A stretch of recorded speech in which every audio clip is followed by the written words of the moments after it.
sou Marcelo Caetano, sou diretor e co-criador da série Notícias Populares, junto com André Barcinski. A série em 7 episódios ficcional, que está indo ao ar no Canal Brasil e também disponibilizado pela Globoplay. E a gente está fazendo uma série de conversas com a equipe e elenco da série para a gente se aprofundar um pouco nos bastidores do que foi esse processo criativo de realizar a série. E hoje eu tenho aqui comigo o Ed Moraes, que interpreta o personagem Gibran, o Luiz Bertazzo, que interpreta o personagem Flávio Luna, e a Andréa Capella, que interpreta a personagem fotógrafa da série.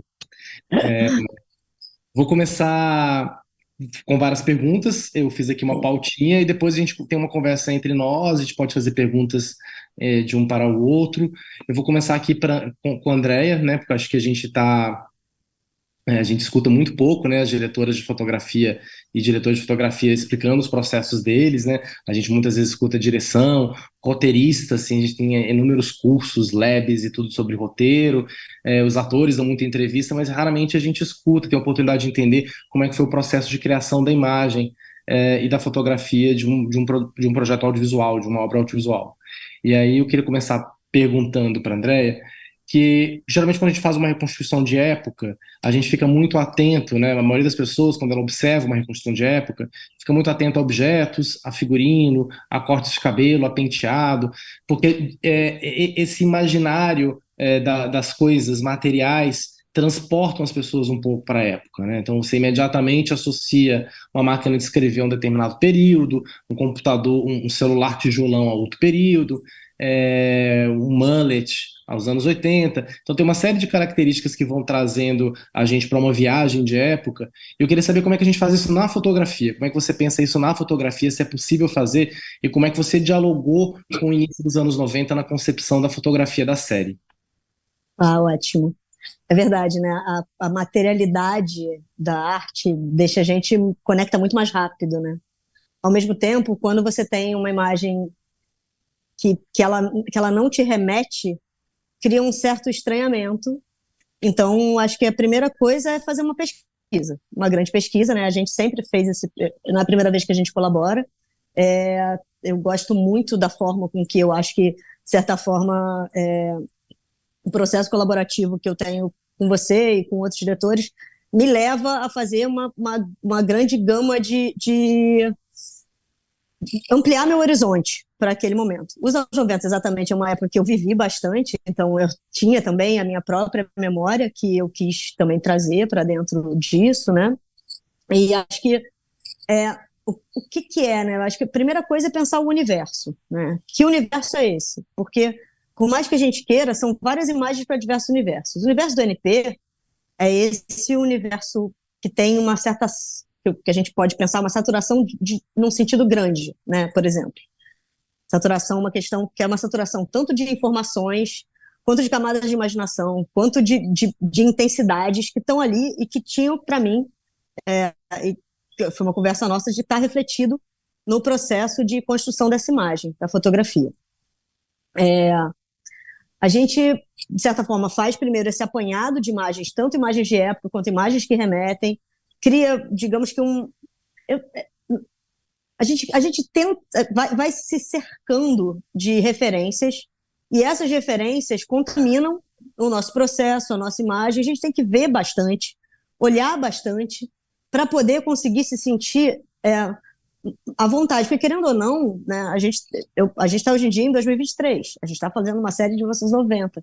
Então, quanto mais a gente vê, mais a gente interage, inclusive, com a forma que se via naquela época. Isso significa desde ângulos, a pensamentos de câmera também, a enquadramentos, a como a gente tem uma dinâmica de cena, a importância de para onde a gente olha, que eu acho que é uma coisa que está muito clara na série, assim, sabe? Que a gente pensou bastante. Tipo, tá, a gente vai fazer essa câmera aqui, mas o que que eu estou dizendo com isso, né? Qual é a questão narrativa que envolve tudo isso? Então, a fotografia, é, por mais que eu acho que ela é bastante, até tem uma mão bastante desenhada, né, nesse todo esse processo estético que a gente fez. Ao mesmo tempo, ela está ali dando um suporte para essa narrativa, porque é isso, né? E além de tudo, eu acho que nesse processo específico do Notícias Populares, a gente teve que ter uma relação muito, muito próxima, como a gente sempre tem, óbvio, com a arte e com o figurino, né? Para entender como essas cores dialogavam, como é que elas iam dialogar depois, aonde isso ia criar impacto ou não, né? Sei lá, quando a gente pensa no sangue guache, o sangue guache que a Maíra coloca, ele funciona muito bem em paralelo com uma imagem mais suavizada, que tem ali, não suavizada, mas uma imagem mais externa, mais... Então ali tem aquela coisa ali não realista e precisa tá impresso. Porque a gente sabe também que nossos processos, tanto de pré quanto principalmente os processos de pós, eles permitem com que a gente manipule, né, esse final. Mas assim, no Notícias Populares a gente fez esse apanhado, depois a gente pegou essa imagem e falou, cara, tá, com o que a gente tem hoje, como a gente quer filmar hoje, dentro das especificações técnicas que a gente tem que filmar hoje, como a gente aproxima essas imagens, sendo que a gente tem uma distância, inclusive uma grande distância da questão de qualidade e de informação mesmo. A gente consegue captar muito mais coisas hoje, a gente tem uma outra tecnologia. Então, como é que a gente encontra essa imagem que não é tão limpa, nem pode ser tão limpa quanto a imagem que a gente tem hoje em dia, nas TVs, até nos celulares, né? A gente tá muito saturado de imagens que tem muita limpeza, né? A gente está todo ali, tem muita informação em tudo. E aí a gente foi chegando em questões que trouxessem para a gente elementos físicos que alterassem certas questões de imagem. Que a gente, no caso, foram alguns filtros que a gente usou, que eu acho, para mim foi assim um ganho imenso, porque a gente arriscou em filtros bastante analógicos, de certa forma, né? Coisas que a gente fazia com a mão.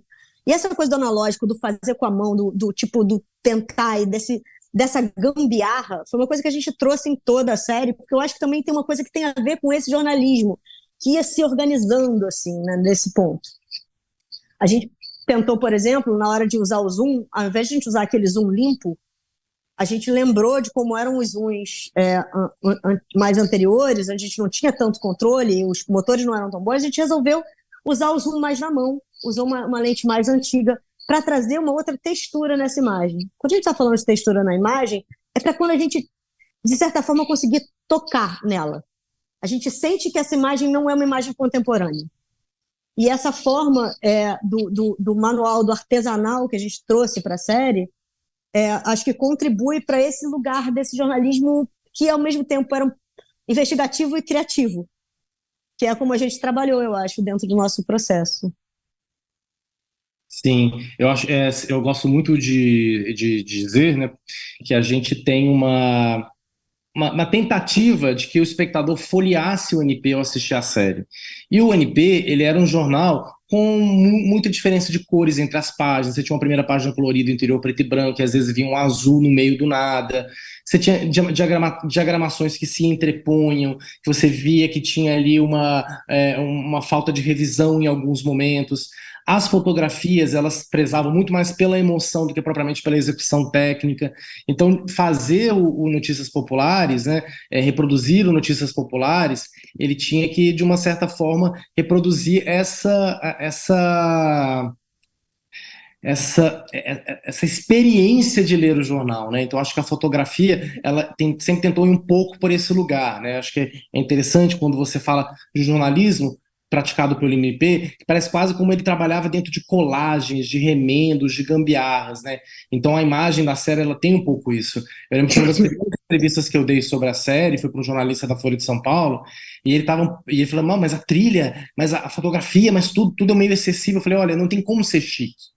A gente está falando de Notícias Populares. Ele tem um pé no popular, ele tem um pé no trash, no camp, né? Então é um outro tipo de pesquisa que é feita, né? Então a gente tenta, de uma certa forma, ir pro analógico, né? E se divertir um pouco nessas descobertas, né? E isso leva um pouco a gente para as memórias que a gente tinha dessa época, que era muito menos lisa, era mais rugosa a imagem, era áspera, ela era ruidosa, mesmo quando era o digital, né? Acho que a gente conseguiu, de uma certa forma, apostar nesse lado, que é um lado algo corajoso, né? Porque a gente trabalha com televisões hoje, o 4K, 8K, né? Esse domínio da nitidez, da clareza, do tudo ver, né? E a gente borra com as cores são promíscuas, né? Aí queria falar um pouquinho de cor com você, né? Que eu acho que chamou a atenção de muita gente que assistiu, né? Ela tá nos cenários, nos figurinos, mas ela também tá na luz, né? Como é que foi esse processo de construção desses espaços, assim? Tem fill lights coloridos, tem luzes indiretas coloridas, tem luzes em cena colorida. Como é que você foi compondo dessa forma a questão da cor? A questão da cor, ela entra, como você falou, né, essa coisa do folheamento do NP ter cores sólidas, né?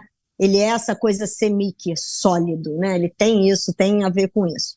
E a gente foi pensando isso e trabalhando muito essa atmosfera, né? A gente fez um primeiro falando assim, acho que do bojo essencial do NP, né? Que seria a redação, né? O centro ali. A gente já tinha uma redação pensada, colorida. Eu estou no processo, inclusive conversando com a arte, discutindo cor antes de fazer até os testes e qualquer coisa, para a gente pensar essa possibilidade de criar contraste cromático, que cria profundidade, dá aquela coisa do desenho animado, que quando você sabe qual é a pedra que você tem que tocar, porque aquela pedra está em outra cor, sabe? É esse lugar desse dispositivo que ele não é escondido, sabe? Ele é claro, ele é dado. E aí, em relação à cor, a gente primeiro foi atrás de uma ideia de presetar e fazer um preset de câmera que a gente já chegasse muito próximo ao que a gente ia ter no set. Isso, para mim, era muito importante, porque eu acho que isso ajuda a todo mundo a se comprometer em relação à realização dessa imagem. E a gente fica todo mundo imbuído, e toda aquela atenção que a cor, né? Que a cor gera atenção, gera emoção. E essa emoção, ela é compartilhada através do monitor enquanto a gente está fazendo. Então, para mim, também é muito importante nesse sentido. A gente tem uma questão das cores que é como quase como se não... Eu entendo que dá uma ideia de não ser realista. É claro que em alguns momentos a gente não foi para o realismo, não é intenção de jeito nenhum, mas assim, existe uma intencionalidade na cor em termos de emoção, como você trouxe, sabe? Desde certas melancolias a relações mais aquecidas. A gente não tem uma redação que ela é fria, limpa, clean. Já não está assim na arte e não está assim na luz. E não vai estar, porque não é a essência do NP. O NP ele traz, é para você se sentir não só folheando o jornal, mas dentro ali. E tem um pouco essa coisa de você estar fumando muito dentro, né? E aí tem uma escolha de um filme muito anterior que eu fiz, um curta, acho que foi meu terceiro curta, que eu usei um filtro que tinha a ver com uma realidade que eu tinha trabalhado, que era um filme Tobaco, e eu trouxe isso para dentro, como se tivesse uma mancha de cigarro de dente na imagem. Era um pouco isso, assim, trazer um pouco essa coisa que tem, assim. Claro que a gente teve que dar uma limpada, porque senão ficava tudo meio sépia, a ideia não era ter uma imagem sépia linda, não é isso, mas a gente trouxe isso, e eu acho que foi legal, assim, trouxe, fez a gente ter que fazer uma gambiarra, que foi, não tinha esse filtro para lente zoom que a gente tinha, ter que botar no fundo um filtrinho, colar com esmalte, que nem a gente fazia há muitos anos atrás. Isso foi uma coisa que eu acho que entrou. Tem uma escolha que não vai ficar muito clara, mas que é uma questão de cor, que também está no processo tanto de composição dessa imagem, como de recomposição dessa imagem, que eu acho que quando a gente está terminando, fazendo a pós, a gente está recompondo algumas questões de imagem, de sombras, que é a utilização de filtros com cor. A gente tinha os filtros muito pouco profissionais, muito handmade, assim, meio acetatos, com degradês de cores roxo, verde. E que, quando você coloca na frente de uma lente, na verdade, aquilo só cria uma atmosfera. Então, a gente ficou buscando a cor como esse sentido de criar uma atmosfera. Então, quando a gente vai, por exemplo, para a Sala do Luna, que eu acho que é um lugar que é exatamente uma... A gente consegue, dentro daquela redação, que toda tem a mesma questão de ter, né, não aparece muito, mas a gente tem as divisórias, a gente tem aquelas coisas, a sala do aluno é diferente. Ela tem uma coisa de mais cafofo, mais cozy, mais agradável, mais perto, que a gente fica ali, ao mesmo tempo é estranho, porque é uma luz esverdeada, o que ela está fazendo ali, né? Mas, ao mesmo tempo, a gente cria uma atmosfera que toda vez que você vai para a sala do Luna, você já sabe que você está na sala do Luna. Então tem um pouco também esse lugar de criar essa identidade, né, com as cores. E acho que a gente fez Aproveitar o gancho, bastante então, para isso. incluir o nosso Luna na conversa, então. Como é que foi, Luiz, entrar nessa sala do Luna pela primeira vez? O que você percebeu desses objetos, do espaço? Como é que essa construção do espaço, tanto como imagem, como fotografia, como luz, mas também como objetos, o que te trouxe para o teu personagem? Conta um pouquinho nesse primeiro encontro com a salinha do Luna. Pronto, achei. Não estava achando meu microfone aqui. Eu achei muito interessante isso que está sendo, que tá se colocando sobre o granulado, né? Sobre essas texturas, assim, a nitidez da série. Você perguntou sobre a primeira impressão ali na sala. Eu acho que vem um Na verdade, a pouco. minha questão é mais como é que os espaços te ajudaram a construir teu personagem? Como é que essas escolhas ajudam você a entrar dentro dessa dinâmica do personagem? Eu acho que foi tudo, assim, para além do espaço, a própria compreensão do roteiro, a compreensão do que está sendo feito ali enquanto arte, né?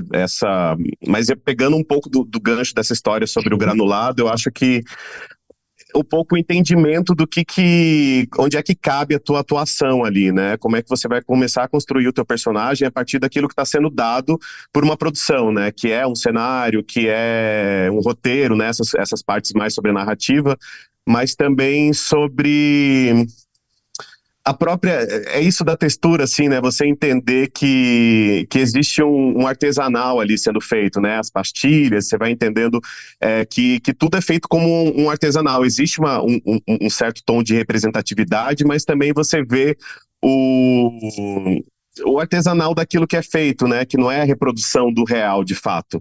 Então, acho que isso acaba sendo um pouco transferido um pouco para a maneira como você vai atuar, né? Porque se você entrar numa característica muito realística, sendo atravessado, às vezes, não, agora vendo a série inteira eu tenho essa dimensão maior, assim, né, porque às vezes você não tá sendo atravessado diretamente pela gangue dos palhaços, mas aquilo vai estar no teu episódio, então não tem como você, e às vezes vai ser o corte seguinte da tua cena, então não tem como você estar num registro ali muito realista, sendo que tá tudo sendo ocupado por uma teatralidade, por uma reinvenção da realidade, por um certo distanciamento de hoje para aquilo que foi feito antigamente, né? Porque o tema das matérias eram diferentes dos temas da matéria que seria um NP hoje em dia. A gente até chegou a falar um pouco sobre isso, né? O que seria o NP hoje em dia. E eu acho que o NP hoje em dia seria tipo uma série de suspense, talvez, assim, sabe? Pensando sem esse anacronismo de você poder rever aquilo que foi feito no passado e olhar para aquilo de uma forma irônica, debochada e até crítica, né, social e política. Mas eu acho que tentando fazer uma resposta assim, é um pouco, na hora que eu entrei na sala do Luna, eu entendi que havia ali um alvo com o Maluf, né?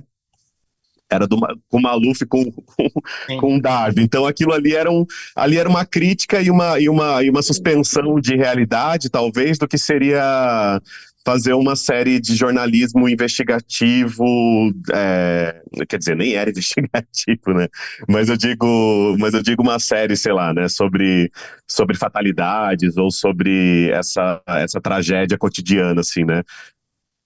E o teu Esperava. personagem, ele tem uma característica também de colagem, né? Porque ao mesmo tempo que ele é o jornalista responsável pela questão dos sindicatos, dos direitos mais imediatos do trabalhador, ele é um crítico de cinema e a gente vê ele na série muito mais tempo dentro de uma salinha vendo VHS do que propriamente participando Uhum. de reunião da CUT, né? Então ele Sim. tem, então ele tem um aspecto também de colagem, né? Quando ele é apresentado ali no primeiro episódio, ele já é apresentado como esse polivalente, né? Então ele tem, Uhum. na constituição dele, esse caráter meio difícil de sintetizar, né? Ele é muitas Uhum. coisas. E ele cumpre funções, né? Pensando assim um pouco da dramaticidade ali do personagem, assim, ele tem que tem alguns personagens que tem o arco da investigação mesmo do noticiário, tipo da Greta, né? A Greta, ela vai atrás da notícia, o Luna em nenhum momento está atrás da notícia, né? Ele tá ali fazendo as representações e quando tem esses momentos da notícias, vem mais pela economia, vem pelo sindicato, mas não é o plot principal do personagem, né? A relação que ele tem ali é com a Paloma mesmo e facilitar essa chegada dela no jornal e ao mesmo tempo também trazendo ele é um contraponto ali da relação dela com o ex-marido, né? Ele tem esse contraponto e o personagem vai azeitando um pouco ali. Eu achei muito legal fazer a ideia do fiel escudeiro, assim, sabe? Que eu acho que é o Luna. Então, e nesse lugar, assim, também propor outros homens, sabe? Eu acho que isso também é uma ideia de representatividade, né? Da ideia de trazer ali um personagem heterossexual com uma relação de amor ali, né? Pelo menos pro lado dele, não sei se da Paloma muito, mas pelo menos do lado dele, uma relação um jovem apaixonado de alguma forma. E aí, como que eu também. É engraçado que assistindo assim, eu vejo que parece assim, parece um jornalista se relacionando. Sem querer ofender os jornalistas, ao contrário, querendo exaltá-los, assim, né? De uma forma.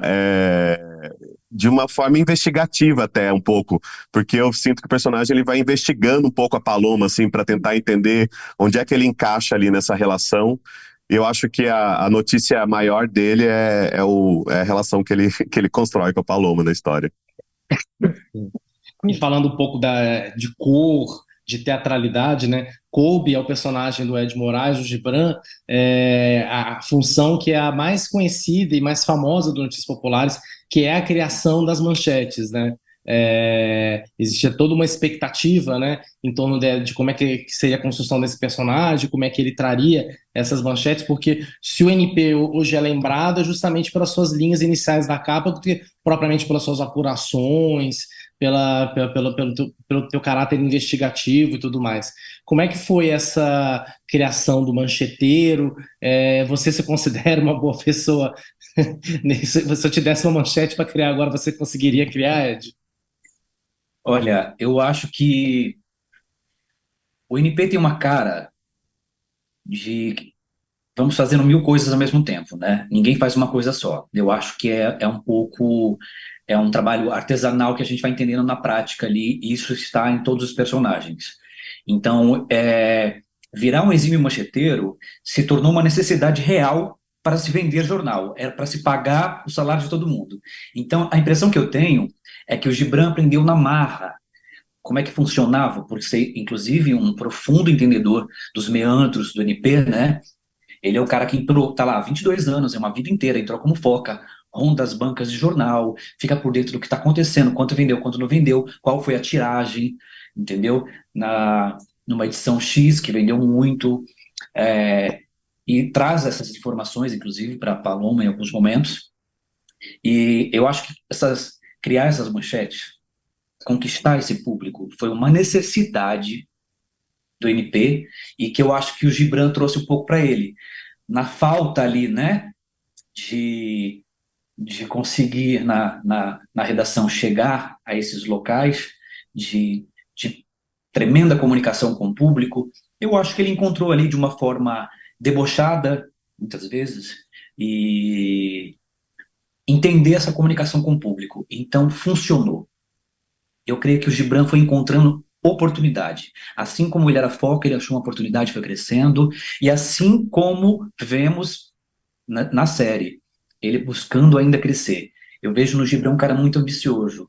Ele está galgando ali desde foca, e o que ele almeja está lá em cima. Né? Isso a gente vai ficar claro para quem acompanha a série toda. Então, ele vai mostrando E que tem. o Ed, como é que o Ed se preparou para encarnar essa missão? Olha, tem algumas coisas muito próximas a mim, do Gibran, que é um tom debochado, e E na composição do personagem ali, ele também vem da periferia, ele vem da Zona Leste, eu sou da Zona Leste, eu sou nascido em São Mateus, criado em São Mateus. Então, acho que tem algumas coisas ali que dialogam bastante comigo, Ed. E um tom debochado para a vida, às vezes o engraçado surge do nada. Isso é muito minha cara. Então, eu peguei e emprestei isso para o Gibran, né? Tem, claro, que o personagem tem um tom ardiloso, estrategista por trás e de caráter duvidoso, né, em alguns momentos, mas é porque é uma ambição muito grande que existe, que eu vejo, né, que foi se criando ali, desenhando o personagem junto com você, que é autor, e a gente foi entendendo ali a realidade. Mas se você me perguntar, você criaria uma manchete agora? Eu acho muito difícil. Talvez eu não tenha essa expertise que o Gibran tem, mas algumas coisas sim eu encontro muito paralelo a mim, assim. A Andrea comentou sobre as memórias dos anos 90, né? E eu lembro que eu acho que qualquer pessoa, eu tinha, né, eu sou de 82, né? Então essa memória do esporte nos anos 90 é muito forte para mim, né? Então lembro de não entender a Fórmula 1, né? Eu até botei esse diálogo na boca da Greta, né? Os meus pais faziam toda aquela celebração do Ayrton Senna no final de semana e eu não entendia que era um carrinho correndo atrás do outro, aí vinha outro carro, não sei o quê. Mas quem tá ganhando? Já passou outro de novo, mas quem é aquele ali? Você não sabe nem quem era a pessoa, né? Acho que todo o mérito ao Galvão Bueno, porque ninguém entendia o que estava acontecendo ali. Todas as memórias também de futebol, do vôlei, né? Da ascensão do vôlei brasileiro, né? Você tem o Gibran como jornalista esportivo, né? Você tem essas memórias também, te ajudaram a compor essas memórias o seu personagem, ele parte também das memórias que você teve do esporte nos anos 90? Sim, inclusive nós somos do mesmo ano, de 82. E como eu nasci e cresci na periferia, na Zona Leste, era muito natural que todo mundo fosse corintiano. Então, assim, o Gibran é corintiano, eu sou corintiano, e eu cresci vendo o esporte alcançando esse lugar, e passar na banca, eu lembro de passar na banca do jornal e ver o pôster do Corinthians, campeão em 1990, do Brasileirão. Então, isso está na minha memória. Isso está na memória de quem gosta de futebol, né? Então, de certa forma, isso o NP é muito forte e dialoga completamente quem viveu essa época. Eu lembro, eu tenho essas memórias. eh, eu acho que o futebol, principalmente, que é um esporte muito popular, e falando do NP, né, tá completamente ligado a isso, é um jornal popular especificamente, e, e vejo a importância do esporte no NP, assim, não é à toa que está no meu texto, está no texto do Gibran, que é uma das maiores equipes do jornal. Então, movimenta muito, né? A gente sabe que o esporte no Dias Populares é uma coisa que movimentava muito. E aí, quando envolvia, então, esporte com algum bafafá, enfim, alguma coisa por trás, alguma fofoca, aí a coisa alcançava níveis muito mais altos de venda e chegava e batia onde interessava a nós, do NP, assim que Massa. eu imagino. Obrigado, Ed. Voltar um pouco para a Andrea. A Andrea comentou da construção do espaço do quartinho do Luna, mas teve algum outro lugar, algum outro espaço da série que você gostaria de comentar, que você acha que foi gostoso iluminar, que teve um pensamento ali que te instigou? Obviamente a redação, que a gente ficou um mês lá, mas teria algum outro momento que você lembra assim? Nossa, tem.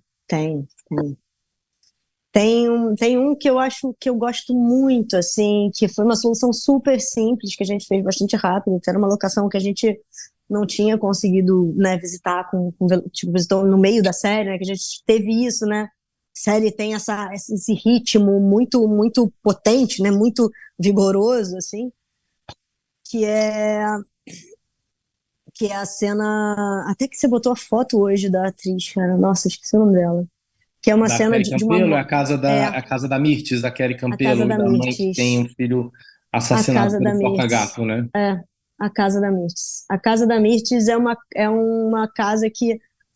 A cena Casa da Mirtes e o encontro da Paloma com os meninos no final do primeiro episódio do Jacarecocô, aquela que foi um tipo assim, vamos aqui, isso aqui a gente não tinha pensado, mas aqui é tão bom, vamos.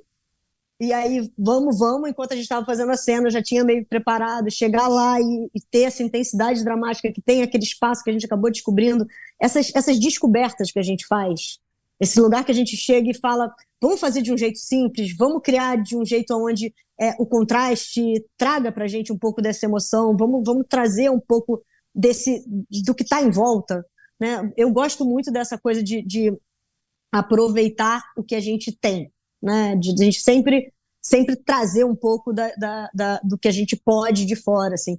E, assim, querendo ou não, por mais que a gente tenha, né, criado, eu adoro o carnaval. Eu adoro o carnaval. Eu acho o carnaval... E o carnaval, depois que a gente ainda chega na pós, a gente encontra os efeitos certos, para mim, é uma delícia, sabe? Eu me sinto ali dentro. Eu realmente me sinto ali dentro, assim. Eu acho que são 3 pontos que são bem diferentes, né? Um é uma casa um pouco mais fechada, um pouco mais dramático, uma situação de iluminação mais contida, tal.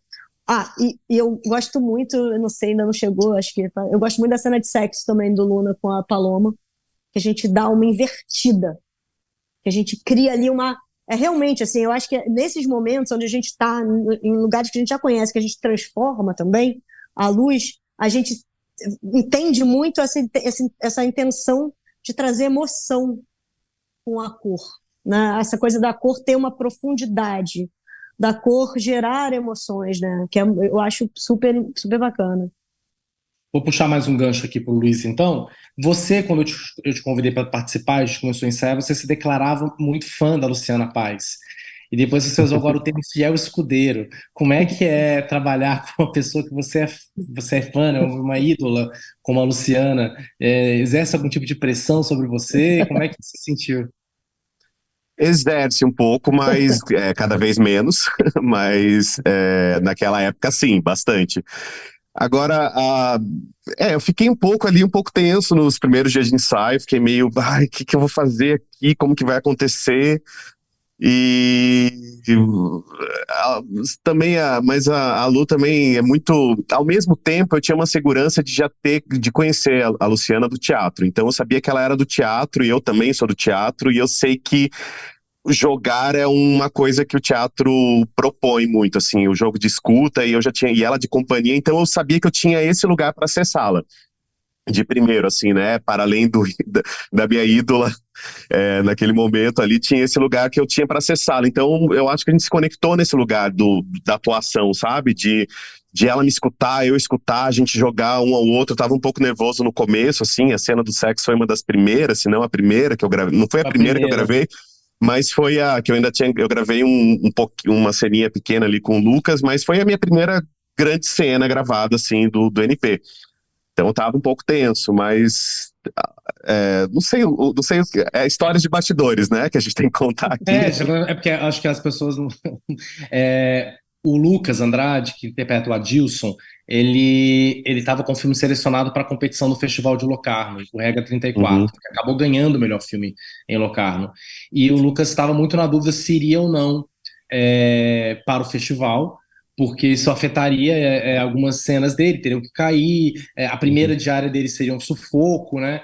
Sim. Ele teria que pegar um voo às 18 horas e começaria a diária às 10 da manhã. Então, aconteceu que todas as cenas de sexo do quartinho foram gravadas no primeiro dia. Isso, Tanto exato. do Lucas com o Faísca, né, que é o personagem do Ricardo Teodoro, quanto do Luiz Bertazzo e da Luciana Paz, Paloma e Luna. É Então, bom que já deixa a você atmosfera chega no ar, chegando, né? né? Foi o Já tá primeiro, tudo. foi o primeiro dia de filmagem que, assim, não podia mais o que acontecer ali dentro, né? Então a equipe estava se conhecendo, estava todo mundo se conhecendo. A primeira vez que muita gente estava trabalhando juntos. Meu primeiro set com boa parte daquele elenco, só tinha trabalhado com o Lucas anteriormente. E, de repente, 2 cenas de sexo Bem, mas eu acho que o primeiro dia de filmagem tem que ter um desafio. Eu fui Sim. muito assistente de direção, né? Então, Uhum. eu lembro muito que os diretores com quem eu trabalhava falavam: pega aquele primeiro dia, bota as cenas que podem cair para a gente ir azeitando a equipe. E hoje em dia eu Uhum. tenho uma concepção completamente contrária, assim, né? Eu acabei de rodar o meu segundo longa, o Baby. Primeiro dia foi pauleira, entendeu? Acho que o primeiro dia tem que Uhum. jogar o desafio lá em cima para botar todo mundo entendendo, Para correr, né, né? o É como uma sagrado que é estreia. o nosso, né? Uhum. Agora tem Eu, uma eu- coisa dessa cena de sexo, só eu acho que tudo bem falar, porque isso só mostra a grandiosidade da Lu. Mas teve, a gente fez uma cenica um dia antes, no dia seguinte era essa cena de sexo, e a gente foi conversar sobre a cena no camarim, assim, né? Como que a gente vai fazer essa cena amanhã, né? Enfim, pra trazer a melhor maneira da gente como ator também, que tava ali meio se conhecendo, né? De fato, a gente tinha ensaiado, mas estava no processo de se conhecer. E eu lembro que a Lu, na hora, fez a cena, né? Ela tava com top e ela tirou, assim, os seios pra fora. Ela falou: acho que eu tinha que fazer assim, e você me olha como se eu fosse uma joia. E daí ela me deu até o que eu tinha que fazer e foi perfeito. Porque era isso que eu tinha que fazer. Ela tinha que fazer, colocar os seios pra fora e eu tinha que olhar pra ela como se ela fosse uma joia. E ela fez tudo ali. Ela amarrou toda a cena. E daí, depois disso, é só ir na onda, né? Então e tinha isso da minha admiração por ela, de ficar até nervoso um pouco, e eu acho que eu fico até hoje um pouquinho. Mas também tinha muito jogo, assim, foi bem bom fazer esse par romântico. Assim, falei que é importante começar por um desafio, mas o ideal é que essas cenas fossem lá no terceiro, quarto dia de filmagem, né? Mas como eu só tinha o Lucas no primeiro dia de Acho que não filmagem, também, acho que não, eu viu, só tinha o Marcelo? Lucas Acho no que também primeiro tá dia de tudo filmagem, certo. eu só tinha o Lucas no primeiro dia de filmagem ou no 10º, né? E depois no 10º, tinha uma semana ali sem ele, né? Então, uhum. uma vez a gente achou mais conveniente. Uma das cenas mais fortes e que eu acho mais interessantes também do Gibran é a cena que o Gibran tenta se vender para Paloma, né? E é um episódio do Bebê Thiago, ele adquire tonalidades quase demoníacas, né? Eu acho que o André até jogou um contra vermelho no Gibran, ele fica quase Frente. assustador. Ah, foi um fio Foi light? frente, foi Foi fio, frente vermelho, né? Foi frente foi vermelho. fio. Foi frente vermelho, não foi nem contra. Como é que foi essa cena pra você? Uma cena do quinto episódio, Ed. Essa cena, para mim, é uma cena que eu tenho muito carinho, porque há um diálogo ali de luz, de fotografia, de direção, de roteiro, de composição de personagem, de jogo na narrativa, que eu acho que mostra bem a personalidade desse personagem, dessa personagem. Então, quando a gente entendeu ali que havia por trás do Gibran uma ambição em conseguir ser o editor-geral, em conseguir pegar essa vaga que estava ali na frente, e viu ali uma oportunidade nessa troca, né, do Matias sofrer ali uma questão de saúde e Paloma assumindo, o Gibran percebeu ali a oportunidade. É como um bicho, né, que vê a presa e vai. E quando eu vi, a gente não consegue ter noção quando está fazendo, mas quando eu vi o jogo da fotografia, da luz, com a interpretação, com o texto, né, com toda a direção, com todo o movimento que foi levando, teve uma hora que eu olhei e falei, o Gibran não é o pai do Bebê Diabo, mas ele poderia ser o padrinho, poderia ser alguém muito próximo ali, porque ele destila ali uma coisa que a gente até então não tinha conseguido identificar, né? Eu acho que aqui no episódio 5 fica muito claro a que veio o personagem. Nessa primeira temporada mostra muito bem o traço dele, inclusive aponta para onde ele pode ir, porque a gente vê que ele não vai parar, né? E para mim foi muito desafiador. Ao contrário do Luiz, eu já tenho uma relação íntima com a Luciana de 20 anos. Nós trabalhamos juntos em grupo de teatro desde 2005. Nós já fizemos uma outra série juntos, que é o Amigo de Aluguel para Universal, isso há uns 6 anos atrás. Então, reencontrar a Luciana no set foi um prazer, assim, sem palavras. Jogar com ela é sempre uma delícia. E, e as cenas de conflito entre Gibran e Paloma, sendo com ela, assim, a coisa foi para um outro lugar e você tendo uma intimidade, né, vai adoçando um pouco mais, azeitando a coisa e eu acho que dá para mostrar muito mais, inclusive. Mas é isso, a sugestão ali no episódio 5 aliado a uma boa fotografia, uma boa luz, um figurino impecável, uma interpretação muito guiada pela direção, eu acho que apontou esse demoninho que existe dentro de alguns e que algum momento você bota para fora. E nesse momento a gente vê claramente ali que ele passaria a perna em qualquer um que fosse necessário para conseguir o que ele quer e é capaz de passar ainda, né? Então acho que é importante ficar, é aquele personagem que você fica um pouco atento, que ele pode a qualquer hora passar rasteira seja em quem for que estiver na frente dele para ele conseguir. E é uma delícia, é um tesão. Eu nunca tinha feito nenhum personagem que tivesse esse traço. Me chamam muito Sim. para fazer comédia, enfim, fiz muita coisa de comédia, pouco drama, e quando eu pego um personagem que tem essas camadas, que vai desde a comicidade, do humor, nas manchetes ali, mas tem também por trás esse ardiloso, esse estrategista, esse ser que é capaz de qualquer coisa para conseguir o que ele quer, e muito bem, inclusive, dirigido, porque no começo eu fiquei um pouco ainda sem saber qual era o caminho. E você, Marcelo, dirigindo ali no set, na preparação já tinha apontado, mas no set a gente encontrou junto um tom do Gibran que a gente percebe muito bem no episódio 5. Ali o trabalho todo coletivo faz efeito para mim. E eu fiquei muito feliz. Normalmente eu não fico feliz não com o resultado dos meus trabalhos, mas eu fiquei muito feliz Que assistindo. bom. Feliz Ah, também, obrigado pela confiança. E eu vou pegar a tua deixa dessa coisa mais, a gente está falando dessa construção mais pontuada, quase dentro do gênero, né? Porque eu acho que a série toda, ela debocha um pouco dos gêneros, né? Então, a cena de ação nunca é uma cena de ação, a cena de horror nunca é uma cena de horror, a cena de sexo não necessariamente ela é erótica, ela pode ter um tom cômico, né, a comédia mesmo ela é lidada sempre por pastelão, meio quase mais na estranheza do que propriamente na busca pelo riso. Então tem um jogo com gênero que eu vou fazendo ali e me leva a uma pergunta pro Luiz, que o Luna, na verdade, ele é uma figura do cinema de gênero, né? Ele é uma figura com um certo desprezo pelo cinema de arte, por esse não cumprir as regras pré-estabelecidas do cinema de gênero. Você se identifica com isso, Luiz? Como é que você também é roteirista, né? Diretor. Você gosta de cinema de arte, Luiz Bertazzo? Olha, eu cada vez gostando um pouco mais, eu Alguém te confesso. obrigou a gostar de cinema de arte, Luiz Bertazzo? Teve isso um pouco. Não, olha, eu já gostava de muita coisa, mas, Alguém te obrigou a ver mas, Bergman?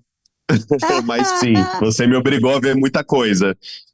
Para pelo menos poder criticar, né? Porque para criticar, e foi engraçado que teve alguns filmes que eu fui. Teve uns que durante a preparação eu dei uma assistida, principalmente nos de cine porrada mesmo, para entender mais o personagem. E teve algumas coisas que eu vi uns trechos, assim, só para o argentino lá, que ele fala, mas não vi tudo. Mas depois de um tempo, esses tempos, eu peguei para assistir alguns filmes. Falei, deixa eu ver esses filmes que o Luna tava falando, só para depois não pagar mico. Mas eu tenho uma pegada pop, assim, né, dos meus roteiros. Isso é uma coisa que eu trago, assim. Então eu gosto muito do pop e gosto muito dos filmes, enfim, que o Luna. Eu fui criado um pouco nos filmes Sessão da Tarde, no Tela Quente, no Corujão, então são coisas que nos anos 90 estavam pipocando, e é meio que o universo que o Luna tá falando também, né? Porque ele traz esses filmes que são os filmes que passavam na televisão na época, né? As críticas dele, ou as resenhas dele são dos filmes. E era engraçado os horários que passavam os filmes de arte, né? Que tava passando o Kurosawa às 3 da manhã no SBT. Então, tipo, não é muito culpa do Luna, então, que essa criação tenha sido mais pop do que clássico. Mas, obviamente, né, eu tive muito esse estudo, assim, dos clássicos com o teatro, assim, que foi a minha formação artística, né, daí agora que eu tô virando alguém do cinema, daí eu fico um pouco mais preocupado em também entender de onde a gente veio, né, a nossa árvore genealógica do cinema, como que foi criado. E tem muito culpa tua nisso, sim, se é isso que você queria ouvir. Mas é engraçado você falar isso, porque eu, por exemplo, eu tive tanto a experiência Sessão da Tarde como uma experiência Corujão, porque a minha mãe, ela era secretária numa usina que chamava Cesita, que era fora de Belo Horizonte. Então, ela ia trabalhar muito cedo e voltava muito tarde. E quando ela voltava tarde, ela adorava acordar a gente no meio do sono, né? Então, eu sempre fui uma criança de sono partido, né? Até hoje, né? Eu durmo uma fase, acordo uma outra e depois durmo uma outra, né? Tenho um sono bifásico, como diziam os cientistas. Então, eu tive tanta experiência Sessão da Tarde como uma experiência Corujão, né? Que acho que no final das contas, quando você começa a fazer cinema e você vai entendendo para onde vai as suas paixões, né? Algumas coisas te chamam mais atenção, mas eu também tive que ver um pouco de Cine Porrada para escrever o Luna, né? Eu tive que ver um pouco o que era o Charles Bronson, entender. Era uma linguagem, por exemplo, que o André Barcinski, né, que é o criador da série, dominava muito mais do que eu, né? Então, para mim é um grande desafio, né? Eu brinco, né? Foi a primeira vez que foi a coisa mais hétero que eu já filmei Notícias Populares, né? Mas eu acho que a gente tenta trazer uma perspectiva queer em alguns momentos também dentro da série, Uhum. mas os códigos do NP eram esses códigos da heterossexualidade masculina, né? Então a gente teve ali um Sim, desafio. aquela siririca com o pôster do Schwarzenegger é maravilhosa, né? Aquela siririca que ela bate com o É uma pôster. espécie de uma subversão, né? Porque eu acho que É. o primeiro exemplar do Notícias Populares que eu achei para comprar na internet era um que tinha um pôster do Mike Tyson de cueca, um pôster gigante. E eu fiquei imaginando assim, se 90% do leitor do Notícias Populares eram homens, o que 90% desses homens faziam com esse pôster do Mike Tyson de cueca, né? Então Uhum. essa dobra, né, essa invertida queer na perspectiva de ler o Notícias Populares. Essa cena, eu acho, da Siririca do início do quinto episódio, talvez seja uma das mais sagazes nesse sentido, né? Mas foi uma Uhum. luta, né? Porque Uhum. até agora lançando a série, né? Eu falei, cara, eu vou desapontar muita gente que tem essa nostalgia pela coisa macholenta que o NP era, né? Porque é uma Uhum. perspectiva que está dialogando um pouco também com outras Uhum. energias que não propriamente. Bom, estamos 4 pessoas LGBT aqui conversando, né? Então, a série foi feita por mãos um pouco inesperadas, caiu na mão do adversário um pouco contar a história do NP. Eu tenho uma pergunta para você, Marcelo. Pergunta, estamos finalizando, perguntas finais. Pergunta, Luiz.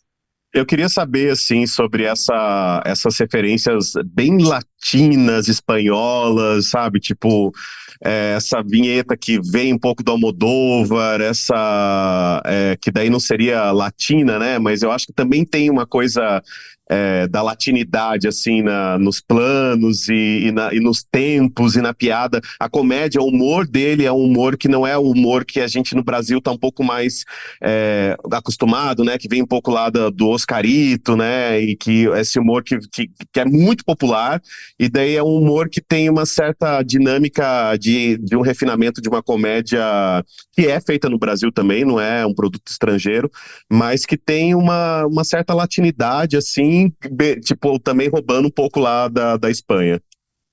Eu acho que